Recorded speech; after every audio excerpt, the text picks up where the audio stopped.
Bopak selama proses perjalanan mencari jati diri, pendidikan itu tetap kita pikirin. Nah, kita tetap akhirnya kita sekolah. Prinsip komedi itu bahasa elastis. Kenapa ini? Maksudnya gimana? Jadi dimanapun tempatnya dia tetap sama, nggak membeda-bedakan. Pada saat kita udah ketemu gerbang kita yang kita cita-citakan, anggap gerbang itu adalah bagian dari amanah Allah. Kalau kita sudah menjaga amanah Allah, jangan sekali-sekali kita menyelewengkan amanah itu.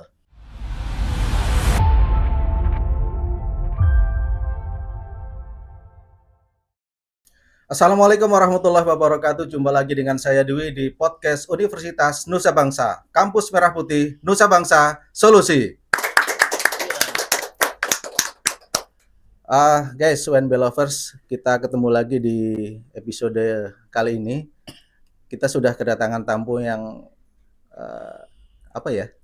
Penting nggak ya kira-kira ya? Enggak kayaknya. Enggak ya? Nggak penting. Kita sudah kedatangan tamu dari jauh, dari Jakarta, seorang pelawak. Beliau adalah Bopak Castello. Oke. Assalamualaikum, Bang. Waalaikumsalam warahmatullahi wabarakatuh. Selamat datang di podcast kami, Bang. Wah, podcast yang luar biasa ya. Iya nih, Bang. Aduh, mohon maaf nih, Bang, udah mengganggu waktunya ya. Enggak mengganggu waktu lah.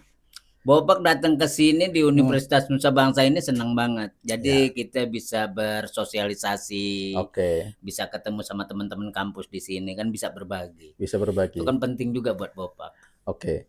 Bang Bopak, kayaknya langsung aja deh. Walaupun saya yakin WNB Lovers sudah banyak yang kenal ya seorang Bopak Castello. Tapi nggak ada salahnya nih kenalan dulu deh biar resmi gitu kira-kira. Gitu. Siapa seorang Bopak Castello gitu? Ya, Bopak seorang Bopak, masyarakat mengenalnya sebagai komedian. Cuman kalau itu kan bagian dari pekerjaan sih sebetulnya. Tapi yang lebih nyaman lagi, Bopak itu adalah pelaku seni ya. Oh, pelaku seni ya. Oke. Seni apa nih? Seni silat, tari, ya kan, sama seni ngumpet. Oke. Bang Bopak, Bang Bopak ini asli Kalimantan ya? Iya, Bopak asli Kalimantan, Kalimantan Selatan. Lahir di Kandangan. Di Kandangan. Kenapa bukan Bopak Kasela gitu, kayak ada Ian Kasela? Oh gitu. Iya, malah duluan Bopak dong daripada Kasela. Kasela. Makanya kenapa nggak Bopak Kasela gitu? Kalau dia manggil kita Julak gitu. Iya. Jadi kenapa ada perubahan-perubahan nama itu kan memang satu, dulu yang namanya kita tinggal di Jakarta itu kan nggak ada orang nama asli. Oh iya, nama panggung. Nama panggilan saking dekat sama teman lah. Jadi dulu lahirnya nama Bopak itu waktu Bopak pas tinggal di Depok dulu. Di Depok tahun berapa itu? Tahun 79. Oh, 79 ya. Cikal bakal rumah Perumnas awal pemerintah. Orde Baru membangun buat masyarakat Indonesia ya kan. Oke, iya. Perumnas pertama Klender, Depok, Tangerang, Bekasi. Nah, kita dapet Depok. Iya. Nah, dulu Bopak belajar bola dulu tuh. Kan blok kita dulu di Blok 6 dulu. Jalan Tifa tuh. Oke. Ada namanya pelatih bola namanya Bang Hamdan, orang Betawi. Iya. Nah, dulu kan kalau zaman SD kita rambut tuh dicepak. Ya kan? Iya. Kalau SMP di stick. Kalau SMA mulai tuh gondrong dikit, yang penting rapi. Nah, Bopak tuh kan dulu masih cepak. Dipanggil lah. Dulu nama asli Iin. In, sini In. Ada apa Bang Nan? Sini. Itu pala pitak banyak banget begitu kata dia gitu. Udah nama lu Bopak aja. Bopak pikir nama Bopak bagus juga nih. Ya udah deh Bopak aja. Jadi Bopak itu memegang nama Bopak itu dari kelas 4 SD. 4 SD. Oke. Dari 4 SD. Nah, Bopak nonton tuh ada film komedian namanya Abot Castello. Abot and Castello ya. Nah, kan yang nggak ada suara tuh bisu kan. Ini Castello-nya bagus nih. Pakai aja deh. Akhirnya Bopak Castello, ya kan? Iya. Agak Spanyol kan, bapaknya emaknya konyol. Udah dari situ berjalan lah. Jadilah Bopak Castello. Dan dengan nama itu, dengan perputaran waktu, Bopak itu malah bangga dengan nama itu. Ada sesuatu yang unik. Jadi setiap Bopak kenalan tuh Siapa nama? Bopak. Silahkan gitu. Oke. Jadi kayak pede aja gitu aja udah. Jadi Sampai sekarang akhirnya Bopak dipakai jadi nama panggung. nama panggung. Tapi gini Bang, Nah, saya pikir dulu seorang Bopak ini udah dari Kalimantan, gede, merantau ke Jawa gitu. Ternyata dari kecil memang sudah ada ya di Depok ya? Iya di Jakarta. Jadi gini, dulu Bopak di Kalimantan kan orang tua meninggal. Kan kalau dulu kalau dalam kehidupan zaman dulu istilahnya kan hukum Islam itu masih digunakan, masih dipraktekkan. Maksudnya ya kan? gimana maksudnya nih? Maksudnya kayak gini, misalnya kayak kita satu keluarga ada yang meninggal, nggak adiknya atau kakaknya itu harus punya tanggung jawab terhadap keponakan-keponakannya itu. Oh iya iya. Kan begitu. Iya iya iya. Kan kalau di era sekarang kan, nah disebutnya kalau orang bilang sekarang nih zamannya kaum madani, moderat ya kan. Cuman kan bisa ngelihatnya cuma kesiannya, sabar ya kan gitu. Kesian doang. Sian doang, sabar doang. Kalau dulu kita kan kita dipraktekin. Nah, Bopak ikut sama adik ibu. Nah, adik ibu secara ekonominya baik. Punya pekerjaan cukup mapan lah istilahnya. Nah, waktu itu dia kerjanya di UI. Oke. Nah, Bibi juga punya anak 6, jadi ditambah keponakan 3. Wow, banyak dong. Opak, adek sama kakak tuh dibawa. Udah dari situ kita bersekolah dengan baik sama Bibi, tempat tinggal juga baik kayak gitu. Cuman dengan pendewasaan kita, diri kita udah memasuki masa pancaroba lah, ABG, akhirnya kita tahu kalau kita numpang sama saudara, ya kan? Ada rasa itu zamannya era Iwan Fals tuh dulu. Nah dari situ Bopak dari SMP tuh udah sendiri, kabur dari rumah. Kabur maksudnya sengaja ngabur atau sebenarnya mencoba mandiri gitu atau gimana? Satu mencoba mandiri, kedua ya bentuk sakit hati lah gitu. Maksudnya kita tahu kalau kita ini di rumah Bibi numpang gitu. Nah cuman kita untuk ngebuktiin kayak gimana gitu. Dan waktu itu juga kita kontradiksi juga sama diri kita nih. Kalau Bopak kabur dari rumah Bibi, makan di mana ya? Tidur di mana? Terusnya seragam sekolah dari mana gitu. Tapi ternyata dari semua itu Bopak lalui, alhamdulillah sampai sekarang masih sehat. Ternyata intinya kita menjalankan sebuah hidup, satu kesabaran, kedua kita harus ikhlas, ketiga kita harus ringan tangan. Jadi Bopak proses dalam hidup numpang sama teman dari lompat ke sini itu kita ringan tangan. Dan kita tidak pernah menyatakan diri kita susah mengatakan susah sama orang lain, tapi kita melakukan yang sesuai yang kita ini. Misalnya Bopak tinggal di rumah Mas Dwi nih misalnya gini. Wah kita ngepel di rumah. Orang rumah belum bangun kita udah bangun duluan. Jadi mereka sayang sama kita.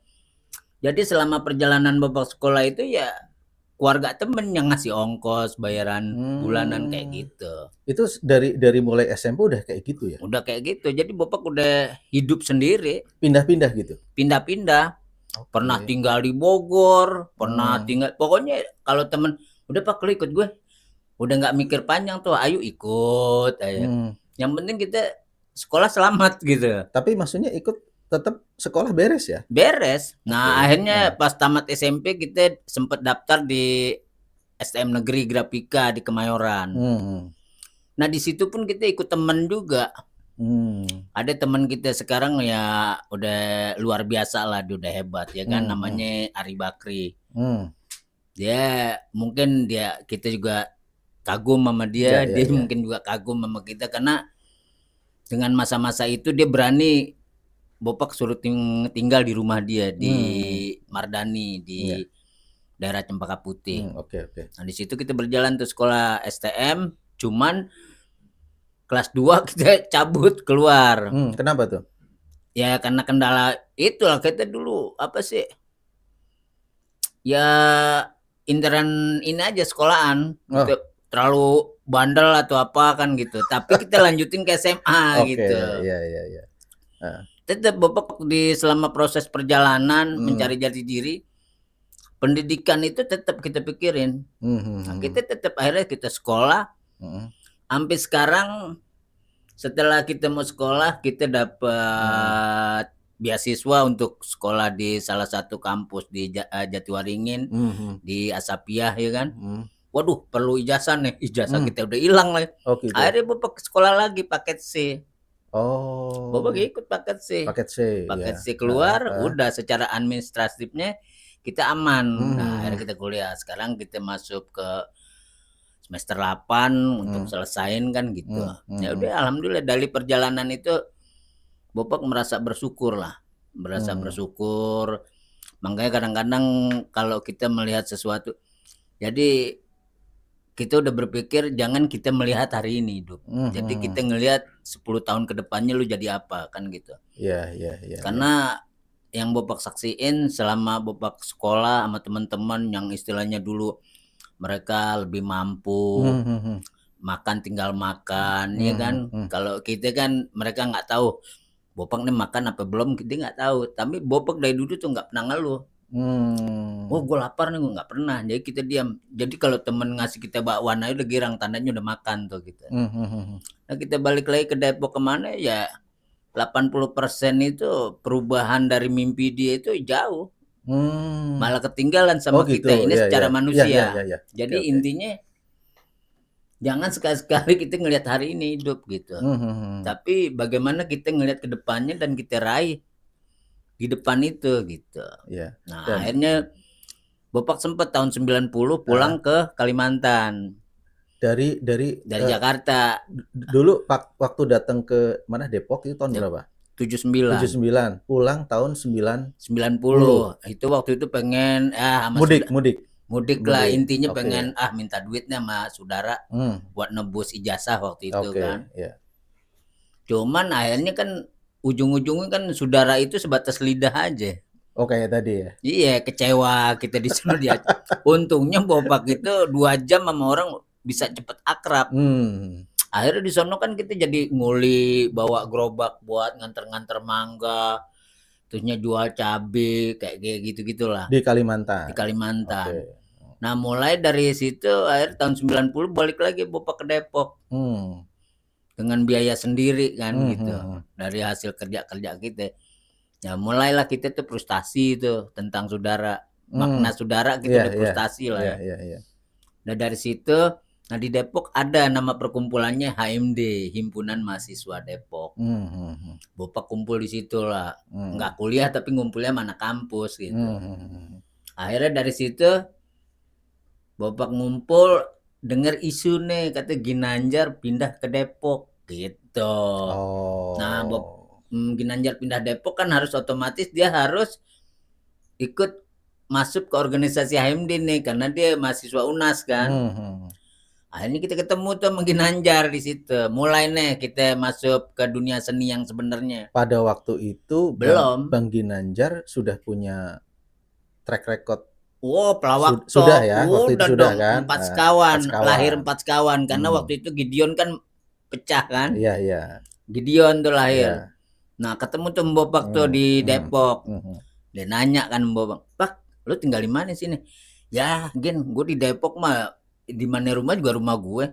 Nah, Ginanjar langsung nawarin, "Ya udah tinggal sama gue aja." Nggak ada nggak ada tendeng aling, Bapak langsung, "Ya udah ayo tinggal." Tapi kenalnya dari mana? Kenal itu sama perkumpulan HMD, dari HMD Himpunan Mahasiswa Depok itu. Iya.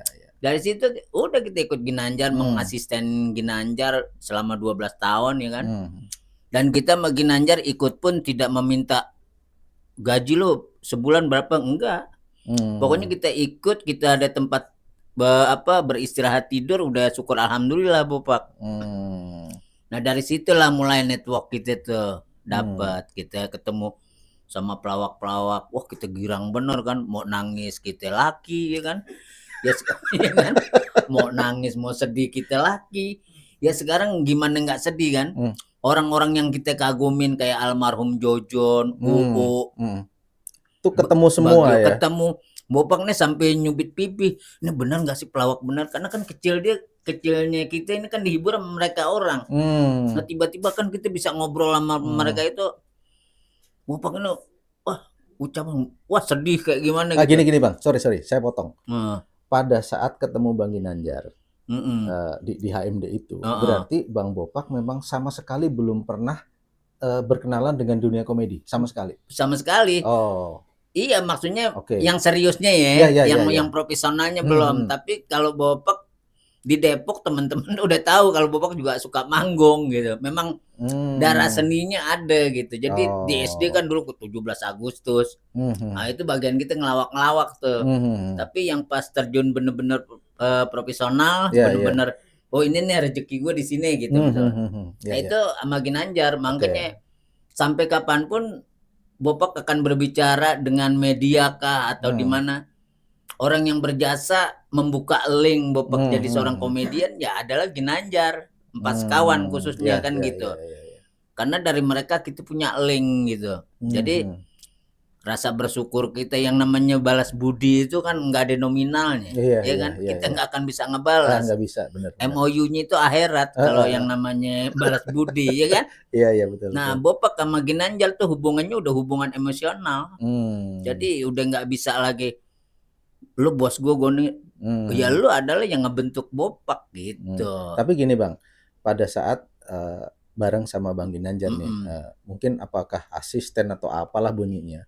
Tapi memang pada saat itu Bang Bopak, misal nih Bang Ginanjar dan Empat Sekawan tampil, terus Bang Bopak ikut tampil atau hanya sekedar bantu mungkin ngangkatin tasnya atau itu gimana? Oh iya, jadi asisten gitu spesial untuk Ginanjar ya. Kita tuh nyiapin Ginanjar dari parfum, dari bedak, kostum harus siapin. Kita tinggal nunggu. Tapi dari situ, dari mereka manggung, Bopak dapat pelajaran-pelajaran yang luar biasa. Bagaimana dia sensitifnya memainkan komedi-komedi yang luar biasa. Akhirnya itu tertanam, terpatri di kepala kita kan.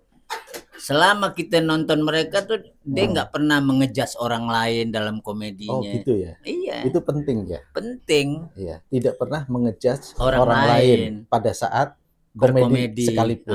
Karena ranah mengejas orang lain itu ada yang lain. Ya misalnya seorang kritikus itu wajib mengejas. Walaupun gini Bang, sekarang kan banyak juga ya. Misalnya cara komedi dengan misal ya entah bunyinya merendahkan orang lain, entah by fisik atau apapun itu ya. Itu ya Bang. Tapi Bang Ginanjar ngajarin gak seperti itu? Enggak seperti itu. Jadi kita lebih mengajarkan lu berkomedi lebih baik lo rusak diri lo sendiri gitu. Misalnya salah satu contoh, misalnya kayak ada kalimat, Pak lo ngapain sekarang? Ya sekarang kita lagi sama Tamara, misalnya gitu kan. Oh pacaran lo sama Tamara? Enggak, gue diinjek-injek. Ya kayak gitu. Jadi kita tuh nyiksa diri kita, tapi kita nggak menjelekkan itu si tokoh gitu.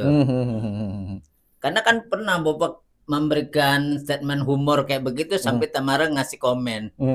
Ih, manis banget. Nah, tandanya kan apa? Penyampaian komedi kita nggak menyinggung dia, tapi membuat dia senang gitu. Ya kan Ginanjar itu kan selalu kan, wah kita sama Jihan Pahira sih hubungan tetap baik-baik kayak gitu kan. Lucu kalau dia. Makanya karakter-karakter Ginanjar pasti nempel di Bopak karena kan 12 tahun kita ngikutin dia. Nah, sampai sekarang Bopak tetap berkomedi sama kawan, sama yang baru sama yang lama. Kalau dia bisa menjadi membimbing kita walaupun dia muda, ya kita hargain gitu. Jadi Bopak nggak ada perbedaan. Karena kalau kita komedi itu bahasa elastis. Kenapa ini? Maksudnya gimana? Jadi dimanapun tempatnya dia tetap sama, nggak membeda-bedakan. Ya kan?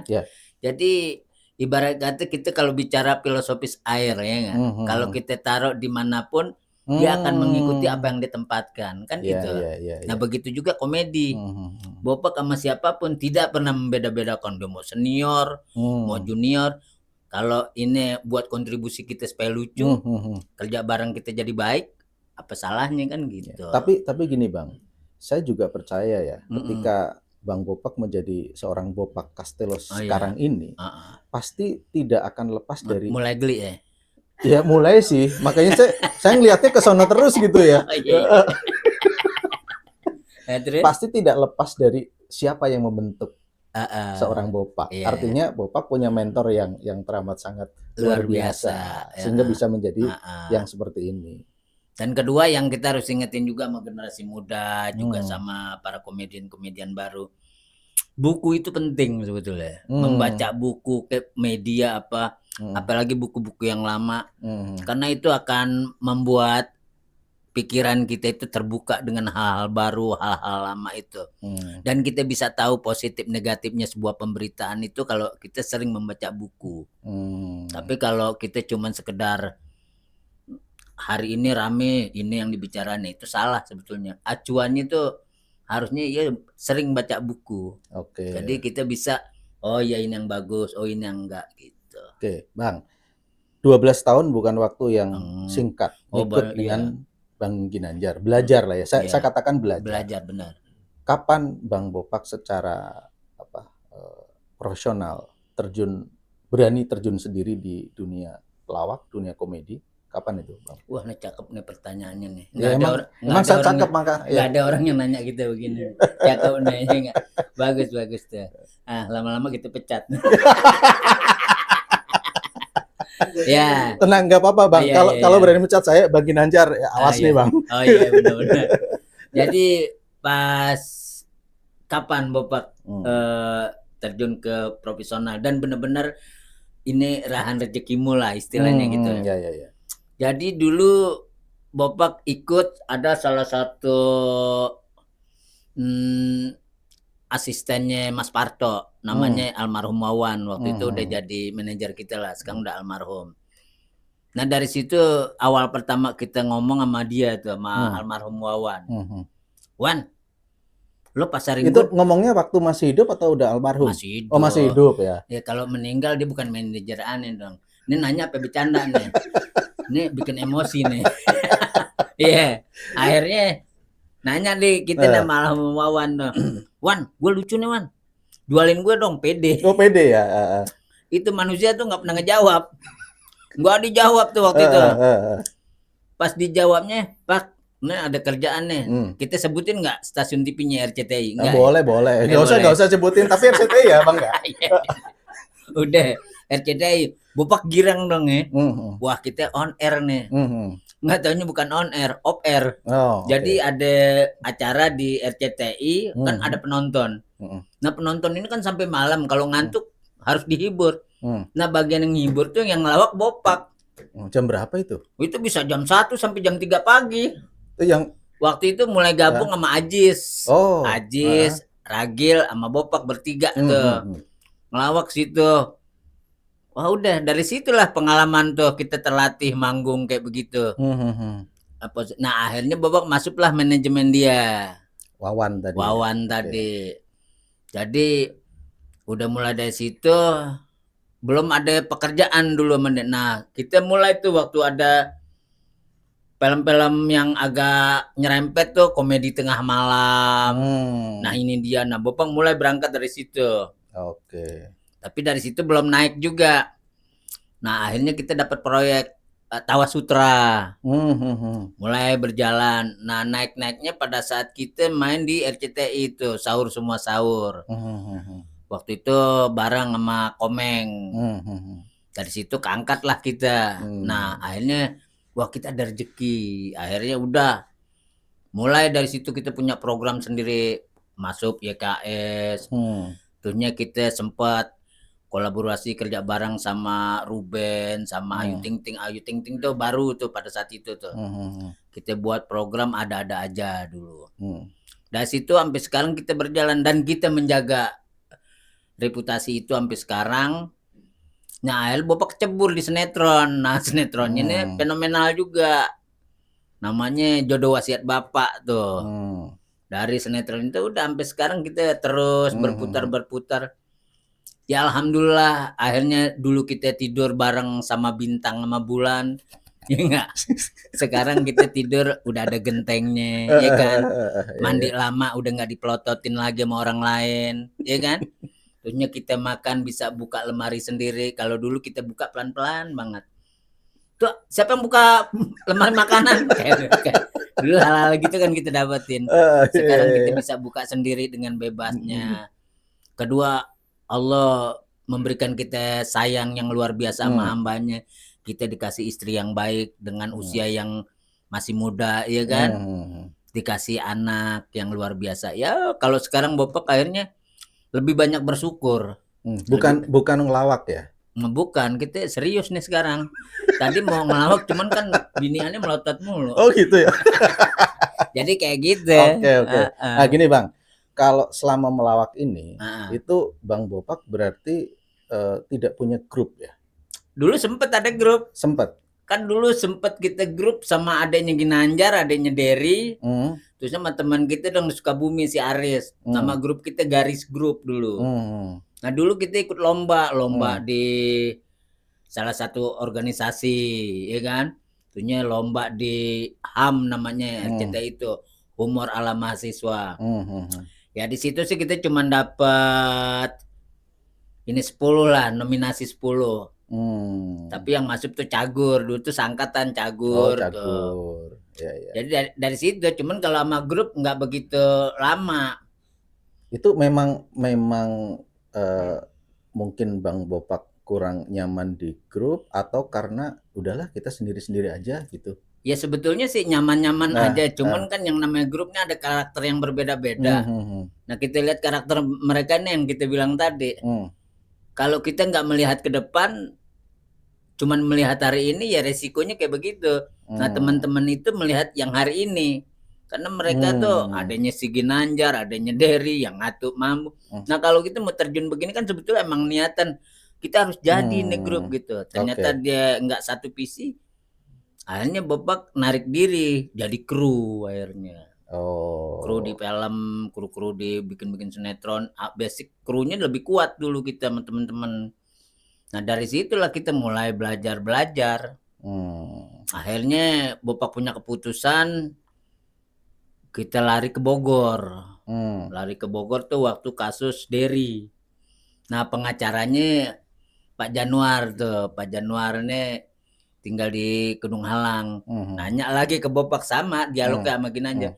Pak lu tinggal di mana di Jakarta? Ya di mana aja Pak Januar. Udah lu tinggal sini aja di Bogor. Nunggu di rumah, ada punya kontrakan besar. Nurut-nurut aja kita sih.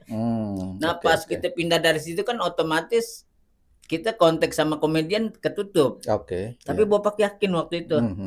Ya Allah, kalau saya memang pindah di sini, tolong buka rezeki saya dari Bogor. Kalau seandainya saya udah dapat rezeki dari Bogor, saya pengen punya rumah di Bogor. Alhamdulillah setiap doa itu dijabah. Bapak punya rumah di Bogor, punya rumah di Puncak, ya kan? Kalau secara dunia kita sombong tuh nggak apa-apa, nggak dosa, ya kan? Daripada kita manipulasi hidup, ya kan? Ya nggak? Hanya kita memiliki itu. Nah itu pun kita dapat rezekinya itu pas kucing. Maksudnya gimana tuh? Kucing, jadi di kontrakan itu ada kucing lahir di internet, jatuh. Di internet? Iya di plafon. Internet gimana? Iya plafon.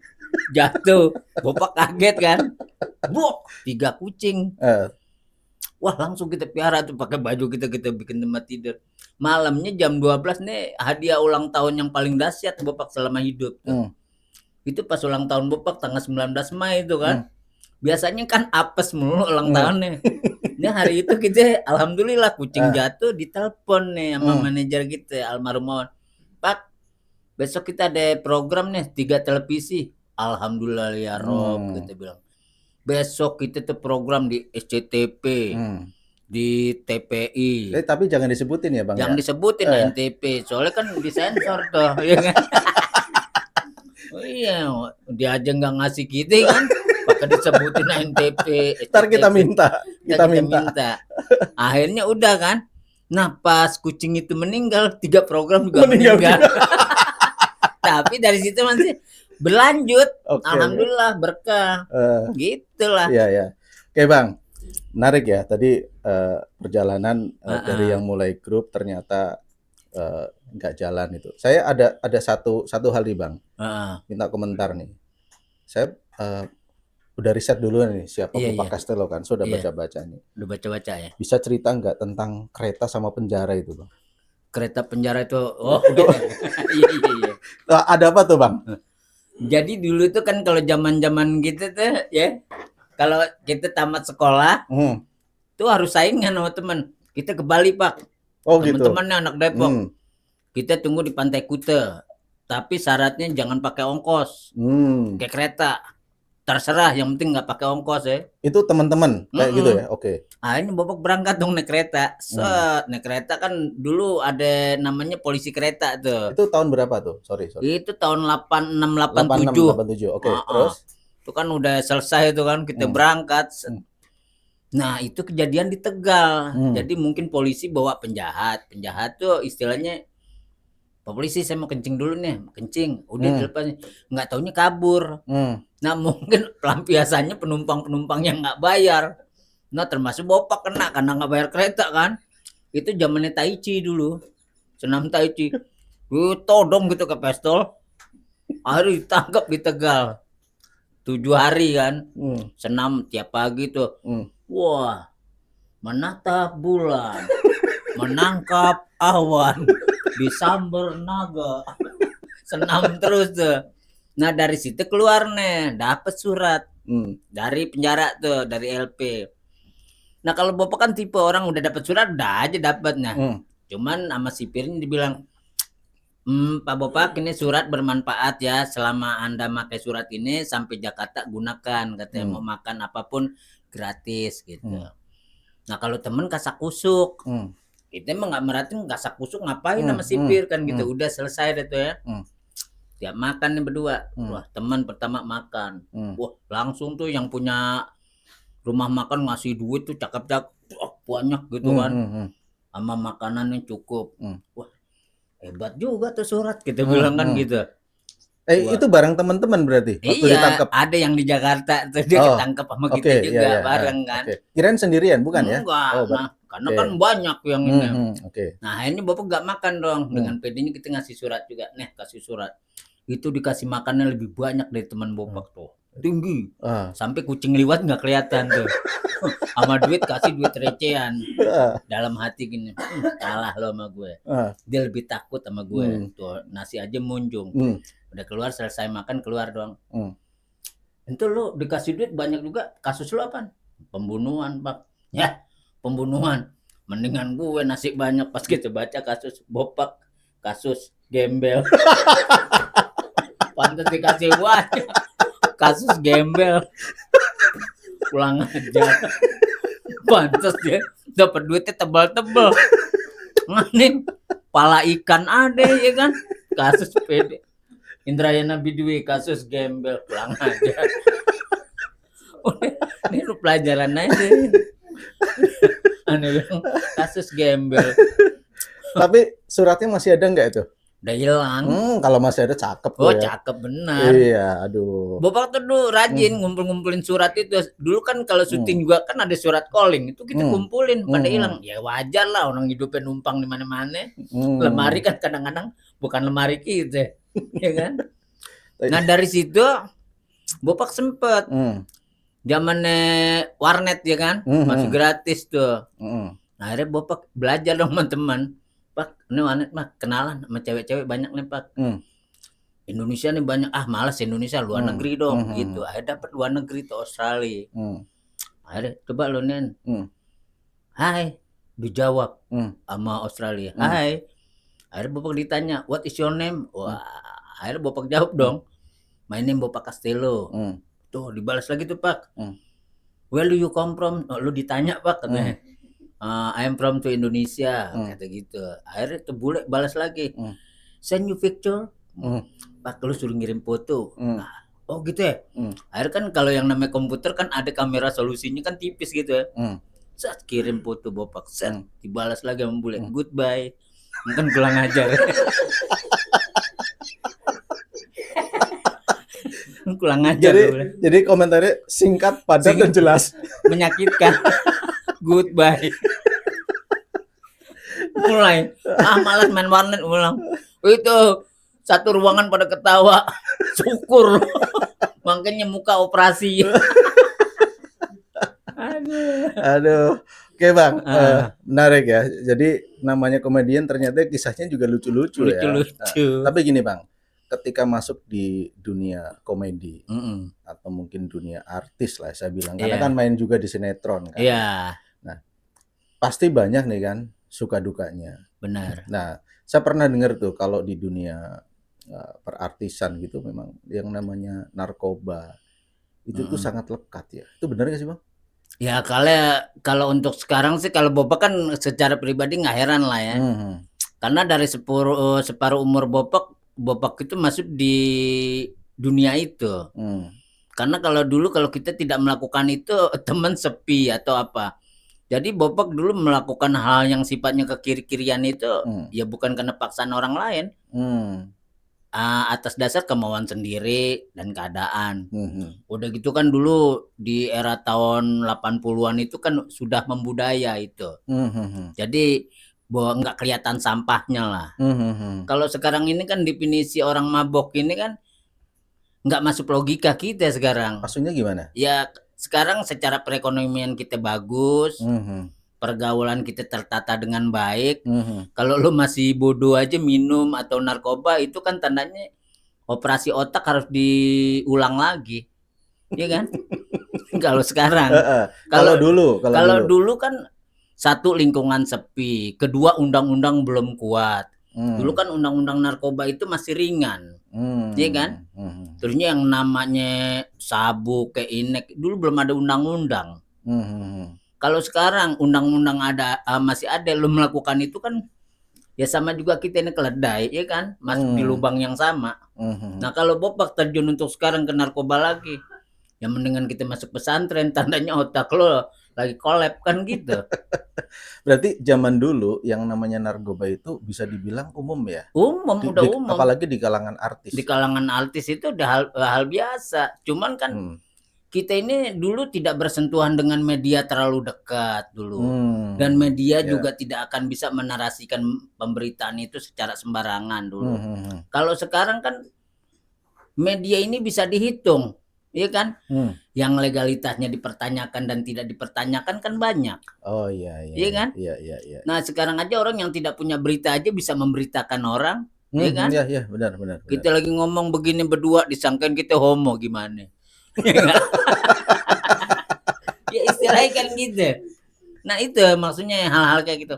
Makanya kalau Bopak mengingatkan sama teman-teman sekarang, ya jangan lo masuk ke bui yang lo nggak ngerti, iya kan? Iya. Jadi udah bukan masanya lagi orang kita ini lari ke arah narkoba. Sekarang pelarian kita mau sehat banyak kok. Nggak perlu kita minum, nggak perlu kita ini lagi. Nyari duit aja susah sekarang. Kalau dulu kita dagang gelang aja dapat duit. Kalau sekarang, sekarang aja sakit aja menjadi komoditi buat cari duit. Kan lebih serem sekarang istilahnya. Tandanya apa? Level pemikirannya ini yang kita ini masih ekstrim. Masih primitif. Cuman bungkusannya aja modern, tapi pola pikirnya primitif. Kan gitu. Enakan orang dulu. Walaupun kelambunya jelek, tapi pemikirannya udah modern. Kedepannya pengen lebih baik kan gitu. Iya. Iya kan? Iya. Tapi berarti pada saat dulu itu narkoba itu bagian dari pergaulan gitu ya Bang? Iya pergaulan. Nah, itu pergaulan. Jadi semacam kayak paspor hidup lah. Jadi kayak Bapak kenal sama misalnya Mas Nui, itu otomatis kan, Pak, nih ada nih misalnya kayak gitu. Otomatis kan kita harus ladenin. Kalau enggak ya nggak punya teman. Nggak punya teman dulu begitu. Tapi kalau dulu kan walaupun orang dulu nih dia makai tapi tidak pernah menjerumuskan orang. Kalau lo nggak mau ya udah jangan kan gitu. Nah kalau sekarang kan orang dipaksakan untuk sama kita dijerumusin malah gitu. Tapi kalau dari dulu kan sudah menjadi satu bentuk pergaulan, bentuk sesuatu yang umum. Kapan Bang Bopak memutuskan untuk gua nggak pakai Bopak mulai nggak pakai tuh pas Bopak kehantem sakit ya. Dulu kehantem sakit itu tahun antara 1999 tuh. Nah, Bopak tuh mulai ikut program itu dulu bikin acara kismis tuh. Kisah-kisah misteri itu dari situ kita udah mulai nggak ngerokok dulu. Maksudnya ngerokok, kadang nggak ngerokok. Nah totalnya pas Bopak udah divonis sama dokter paru-paru 1, akhirnya Bopak berhentiin semuanya. Dari minum, dari apapun, semuanya udah clear, hilang. Ya kalau sekarang kita balik lagi ke fitrah kita yang sebenarnya. Ke fitrah yang ya kita datang bersih, ya pulang harus bersih. Gitu akhirnya Jadi simpel ya, Simpel. karena sakit, kepengen sehat, Ya, semuanya tinggalin. tinggalin semua. Termasuk rokok pun sekarang enggak? Semua. Oke. Sampai kita bersentuhan sama debu pun kita nggak mau gitu. Makanya kan Bapak kadang-kadang kalau ada orang rokok kita menghindar. Karena kan udah sensitif kayak gitu-gitu.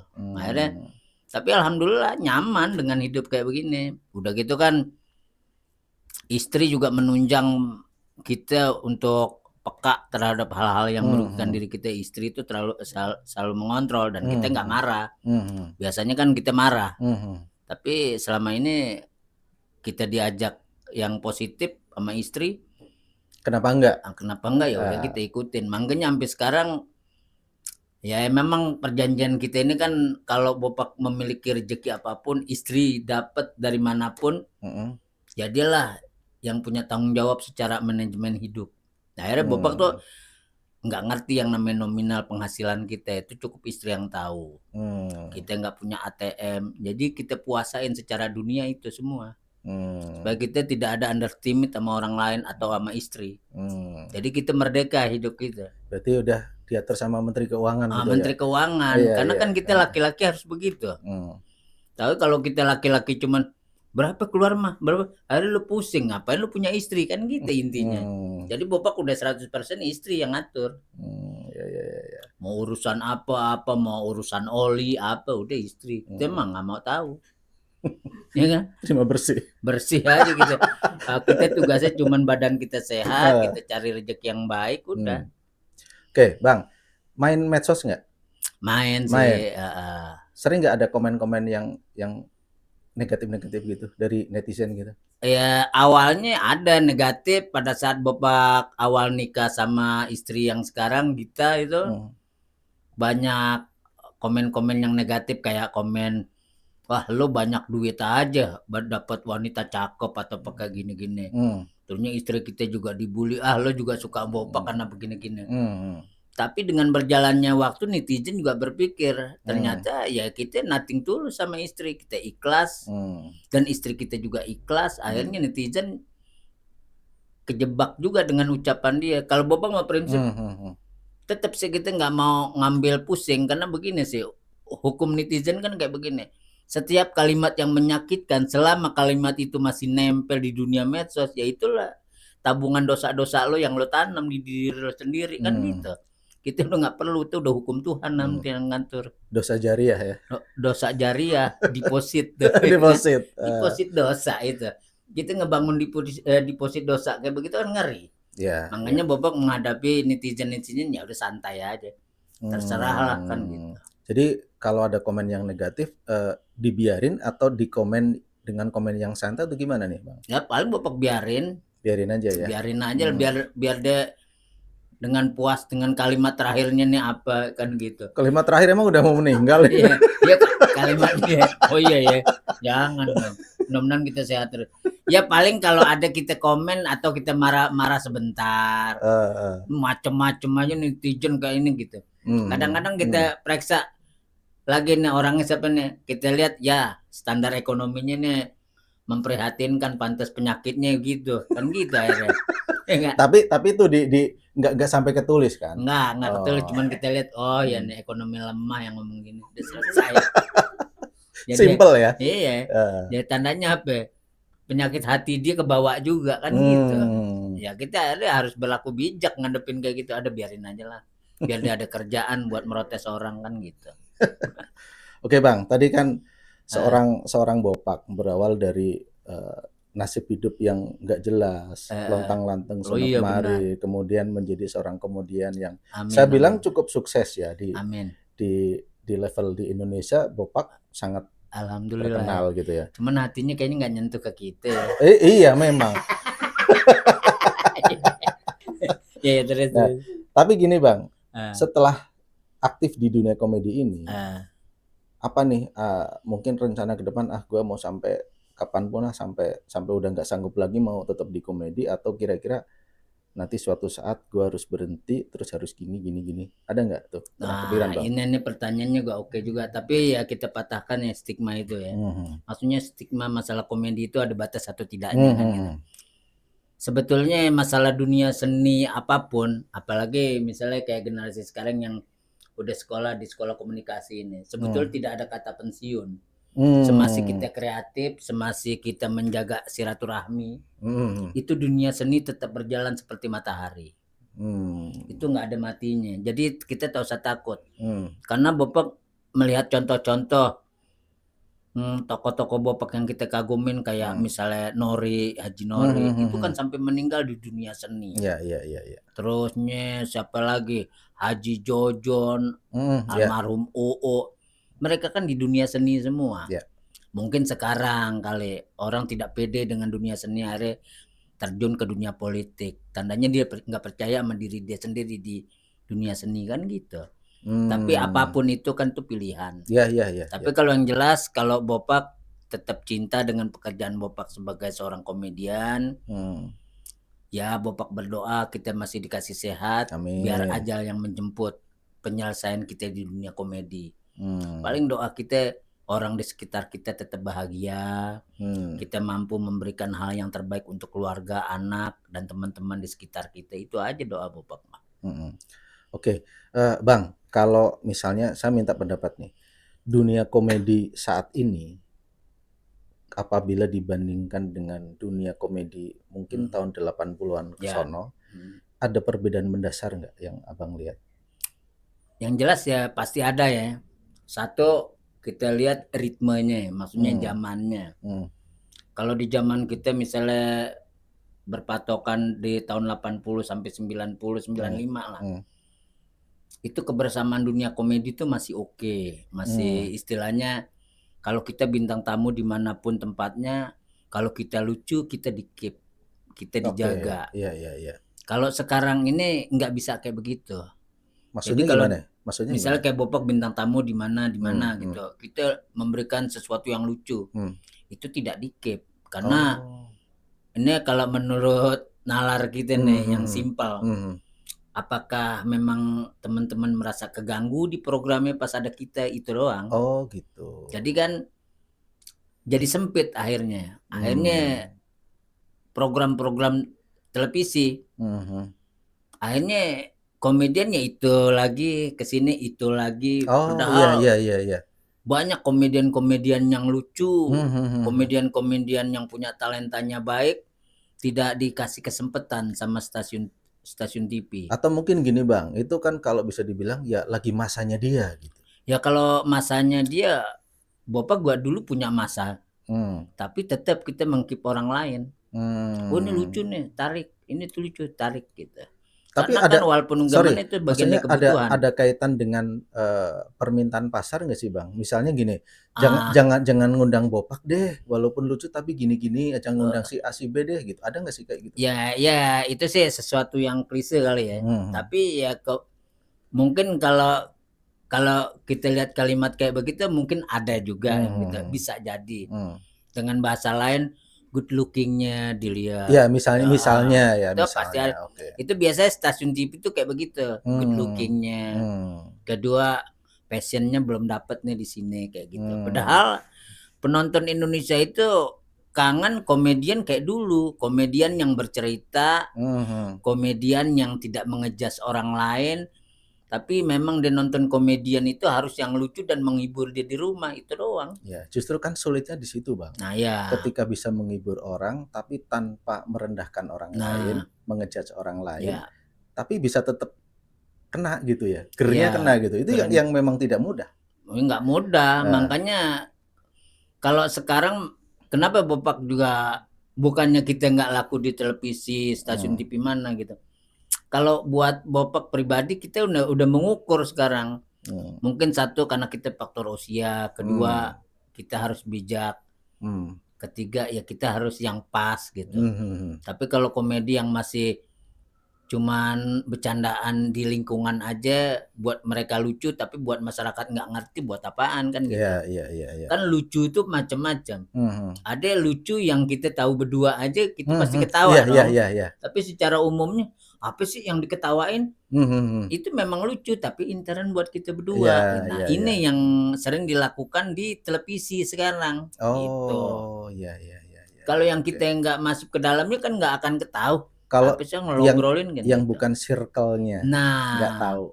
Nah intinya sekarang ini setiap komedian akhirnya harus dengan circle yang pas. Nah mereka akhirnya mencari circle masing-masing. Nah kayak circle ini, gue nggak mau orang lain masuk, nanti circle gue rusak, kayak itulah. Padahal secara prinsip komedian ataupun artis atau siapapun seharusnya dengan siapapun dia dipasangkan harus klop, harus masuk dalam satu panggung. Karena itu kan bagian dari dunia hiburan dan kapasitasnya lu sama gue sama kan gitu intinya. Ya sama kayak artis mau peran apapun harus bisa mendalami itu peran itu. Benar. Nah itu kan ya istilah mangga disebutlah aktor atau aktris, itu kan harus begitu. Oke. Nah gini Bang, tadi Bang Popak sudah bercerita tentang dunia artis, dunia komedi, kemudian tadi sempat nyinggung dengan narkoba. Nah kalau kami anggap, kami sebagai orang awam, sebagai seorang artis komedian ini kan orang sukses dalam karir. Nah tapi di sisi lain ada resiko narkoba tadi. Iya benar. Adakah kira-kira mungkin saran nih buat para generasi muda sekiranya ingin berkarir yang sukses, termasuk mungkin dunia artis gitu ya. Tetapi apapun itu, tapi tidak beriringan dengan narkoba, itu gimana Bang? Ada saran kira-kira? Ya paling saran Bapak kayak beginilah. Pada saat kita udah ketemu gerbang kita yang kita cita-citakan, anggap gerbang itu adalah bagian dari amanah Allah. Kalau kita sudah menjaga amanah Allah, jangan sekali-sekali kita menyelewengkan amanah itu. Nanti sebab akibat itu kita akan mendapatkan secara nyata. Contohnya, kalau lo nggak menjaga amanah yang Allah kasih, tuhnya lo narkoba, tandanya lo tuh mencoreng kepercayaan Allah yang Allah beri sama lo. Gitu. Ini dalam banget kayaknya. Jadi kayak bukan Bopak ini kayaknya. Itu bukan jin kayaknya. Jin. Jadi intinya gitu. Makanya Bopak sama teman-teman pun begitu ngomong. Sekarang kita nyari duit udah capek. Dan kedua, yang namanya public figure dimanapun itu adalah sketsa hidup buat orang banyak, itu sebagai contoh. Makanya kalau lo melakukan contoh yang tidak baik, selamanya nanti lo akan dibikin tidak baik kan gitu. Makanya sebelum lo kecebur jauh, mendingin hindarin yang namanya narkoba, yang namanya narkotik, yang namanya ganja, obat-obatan, itu harus dilangin. Berarti dari awal kita berkarir apapun itu harus diniatkan untuk ini memang mungkin ya titipan dari Allah yang harus kita jaga, tidak boleh kita rusak kayak gitu. Benar. Ya. Jadi nggak sampai ke sana ya ke narkoba. Udah sampai ke sana, karena kan gini. Ya kita tidak memungkiri lah orang yang melakukan pelanggaran secara amanah, sebab akibatnya ditunjukin langsung. Kan kita nggak perlu sebutin namanya. Tapi dengan ulah dia sendiri akhirnya sebab akibatnya kan dapat kan gitu. Iya. Tapi gini Bang, saya tadi mau nanya kok lupa nih. Bang Popak ini kalau di rumah tuh sama lucunya nggak sih sama kalau pas di panggung? Waduh, itu nanya istri itu. Oh, istri ya? Kalau Popak di rumah malah diem. Oh, diem ya? Diem, santai. Paling kita demen nyiram-nyiram pohon.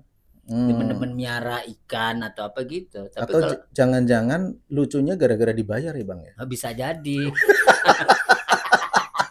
Jadi kalau gak ada yang bayar gak lucu ya? Bisa aja nyinggungnya. Padahal kita nungguin amplop ya. Nanti tim siapin amplop yang tebel ya.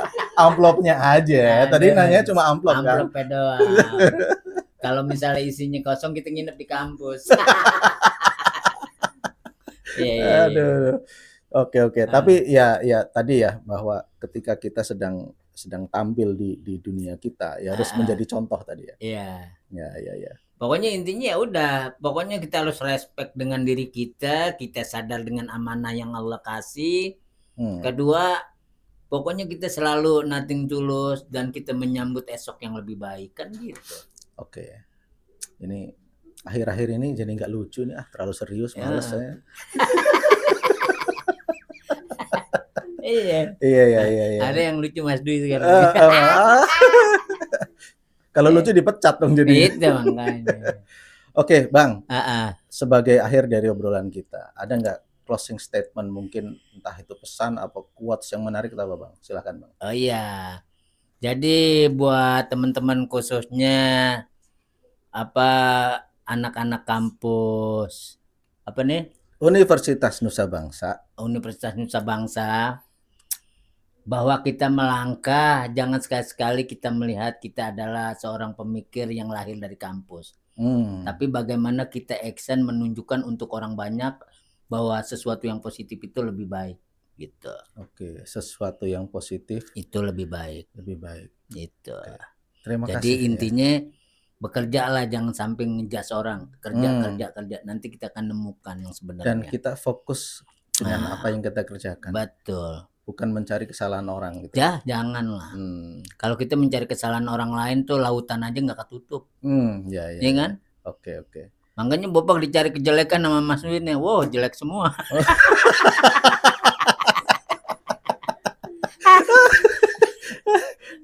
Makanya gini Bang, saya nggak berusaha nyari kejelekan. Makanya. Karena udah ada semua. Ada semua. Mangga sampai sekarang sambil ngobrol air mata keluar mulut. Bopak muka gitu sih.